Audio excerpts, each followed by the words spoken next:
नमस्कार। आपका बात 25सी में स्वागत है।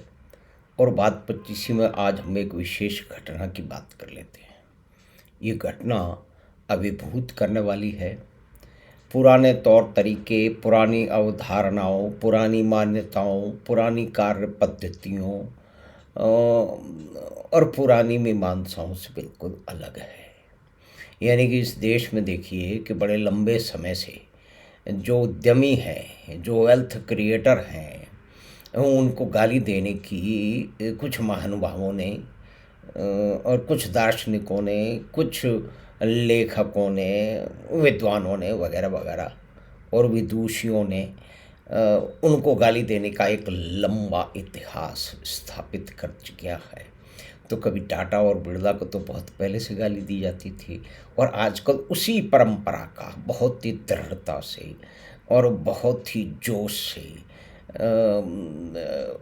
बहुत सी उत्साह से उसका अनुसरण करते करते अब गालियां पड़ने लगी हैं अडानी और अंबानी को। देखिए, लेकिन इसमें अडानी और अंबानी को गाली पड़ने के कई और भी कारण हैं।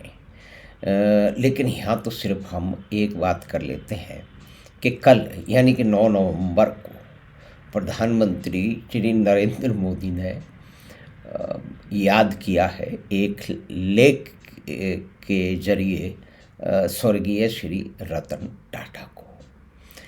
अब ये अपने आप में मैंने कुछ ढूंढने की कोशिश की कि पहले किसी प्राइम मिनिस्टर ने किसी बिजनेस लीडर के लिए, किसी उद्यमी, किसी उद्योगपति के लिए इस प्रकार से कुछ लिखा था, तो मुझे तो मिला नहीं। लेकिन हो सकता है कि कुछ विद्वानों को मिल जाए, तो उसे भी देखना समझना आवश्यक है। यानी कि ये सरकार की जो नीतियां हैं, बल्कि सरकार नहीं, प्रधानमंत्री की जो नीतियां हैं, जो देखने का तरीका है देश के उद्यमियों को, उद्योगपतियों को, वेल्थ क्रिएटर को, उसमें एक अमूल चूल परिवर्तन तो हो गया है। यानी कि पहले तो कभी भारत के प्रधानमंत्री जब जे.आर.डी. टाटा उनसे मिलने जाते और उद्योग, व्यापार वगैरह पे और नेशनलाइजेशन पे वो उनको कुछ सुझाव देने का प्रयास करते, तो वो खिड़की से बाहर देखने लगते थे।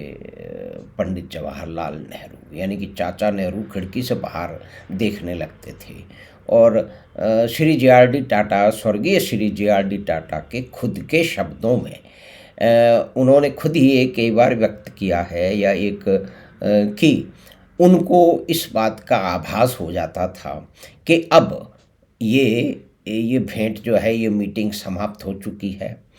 अब पंडित जवाहरलाल नेहरू का आपकी बातों में कोई विश्वास नहीं है, कोई रुचि भी नहीं है।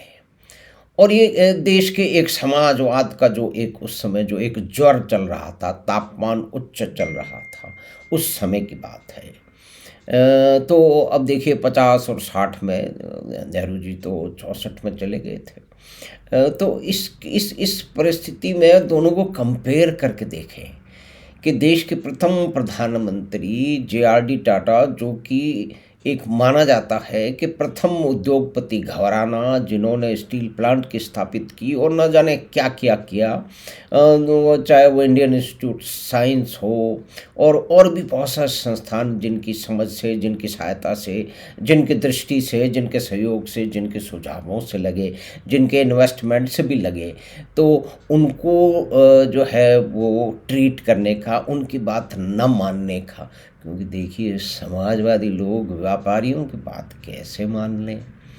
समाजवाद का प्रथम सिद्धांत ये है कि सब कुछ समाज के लिए होना चाहिए, इंडिविजुअल प्रॉफिट, किसी व्यक्तिगत का लाभ होना नहीं चाहिए।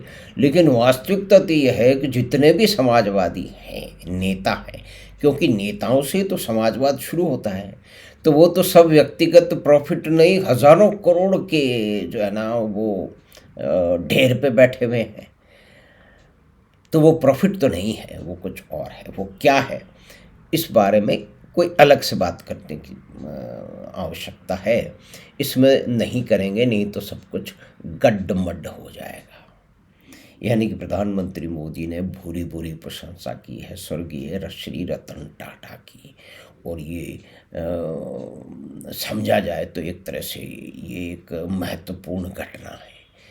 और उन्होंने ये लिखा है कि श्री रतन टाटा समय समय पर जो है वो उन्हें चिट्ठी लिख करके विभिन्न विषयों पे उनको अपने सुझाव देते रहते थे और उसको प्रधानमंत्री खुद पढ़ते थे।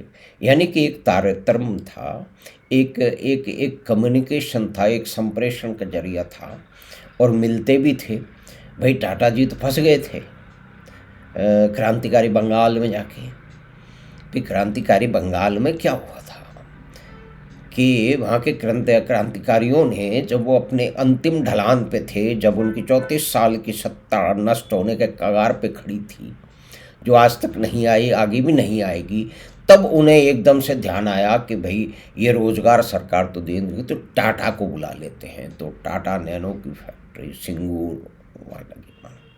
लेकिन अंत में तो टाटा को भागना पड़ा और वो भागने की कहानी अलग है। लेकिन तो वो गए कहाँ? टाटा गए गुजरात में।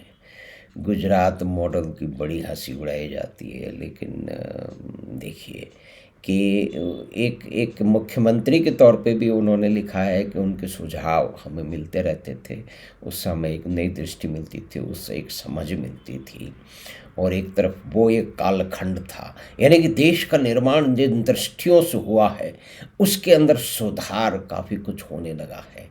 और एयर इंडिया का देखा जाए तो एयर इंडिया की जो कहानी है वो यहाँ जोड़ी जा सकती है कि विस्तार से तो उसमें अलग से बात करेंगे। मोटी मोटी बात ये कही जा सकती है कि एक तंदुरुस्त बच्चे को समझ लीजिए, हाँ, तो एक तंदुरुस्त बच्चे को भारत की सरकार ने 1953 में टाटा से छीन लिया था और 2021 के आसपास में उसे बीमार, बूढ़ा और कंगाल फटे हाल करके टाटा को वापस पहुंचा दिया। तो ये तो एक प्राइवेटाइजेशन और जो नेशनलाइजेशन है उसकी बात है। और यहाँ पे ये बात है कि ये अभी संभव भी अभी हुआ, क्योंकि 1990 के आसपास तक तो एयर इंडिया किसी तरह से छोटा मोटा प्रॉफिट कमा रही थी और JRD टाटा को रख लिया था। कंपनसेशन उन्हें नहीं दिया गया था, यानी कि जो भी उन्होंने खर्चा किया था उसको उन्होंने 49% तो पहले ही स्टेक ले लिया था गवर्नमेंट ऑफ इंडिया ने। तो ये एक अभूतपूर्व घटना है। इसी पे केंद्रित करते हैं कि किस तरह से परिस्थितियां बदली हैं, किस तरह से प्रधानमंत्री की दृष्टि और सोच विचार बदला है। ये इस बात में जो है वो जो उन्होंने लेख लिखा है उससे ये सामने समझ में आता है। और वो लिखते हैं कि युवाओं के लिए रतन टाटा एक प्रेरणा स्रोत थे। उनका जीवन, उनका व्यक्तित्व हमें याद दिलाता है कि कोई सपना ऐसा नहीं जिसे पूरा नहीं किया जा सके, कोई लक्ष्य ऐसा नहीं जिसे हासिल नहीं किया जा सके। रतन टाटा जी ने हम सब कुछ सिखाया है कि विनम्र स्वभाव के साथ दूसरों की मदद करते हुए भी सफलता पाई जा सकती है। और फिर आगे लिखते हैं कि रतन टाटा जी भारतीय उद्यमशीलता की बेहतरीन परंपराओं के प्रतीक थे। वह विश्वसनीयता, उत्कृष्टता और बेहतरीन सेवा जैसे मूल्यों के अडिग प्रतिनिधि थे। उनकी नेतृत्व में टाटा समूह दुनिया भर में जो है वो सम्मान, ईमानदारी और विश्वास का प्रतीक बन के सामने आया था और उसमें भारत का भी उसमें बहुत नाम हुआ था। तो इन सारी उपलब्धियों को श्री रतन टाटा ने सिर्फ उन्हीं की नहीं, उनकी पूरी जो है टाटा ग्रुप की, यानी कि उनके परिवार की, एक तरह से देखा जाए उनकी कंपनियों की, उसको विनम्रता के साथ में उन्होंने स्वीकार किया था और दूसरों के सपने के लिए जीते हैं थे श्री रतन टाटा। तो ये एक बात। और फिर युवा जी को हौसला देना, और ये प्रधानमंत्री मोदी और का ये प्रयास ही था कि टाटा की फैक्ट्री जो है सानंद में गुजरात में आ गई, पश्चिम बंगाल से निकल करके। और वो भी अपने आप में एक अभूतपूर्व एक एक एक ऑपरेशन था, जिसमें न जाने सैकड़ों ट्रकों में, कंटेनर में पूरी फैक्ट्री की मशीनें हैं, लोहा लक्कड़ वगैरह सब कुछ उठा करके इतनी दूर वहाँ पे ले गए। ये अपने आप में एक मॉडर्न में हिस्ट्री है इस तरह के ऑपरेशंस की, जो क्रिटिकल ऑपरेशन की। लेकिन मुख्य बात जिस पे मेरा निवेदन था वो यही है कि आज एक पूरा चक्र भारतीय राजनीति का पूरा हो गया है।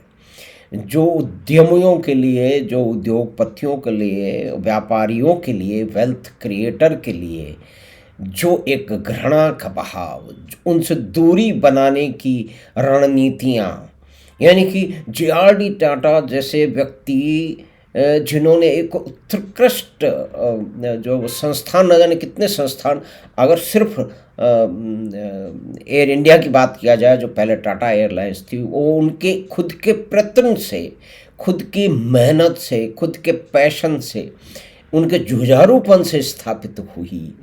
उसकी प्रशंसा, उनके सुझावों की, उनकी जानकारी की, उनकी निपुणता की देश की समाजवादी सरकार ने, जिसके मुखिया श्री स्वर्गीय श्री पंडित जवाहरलाल नेहरू थे, उन्होंने कभी नहीं की।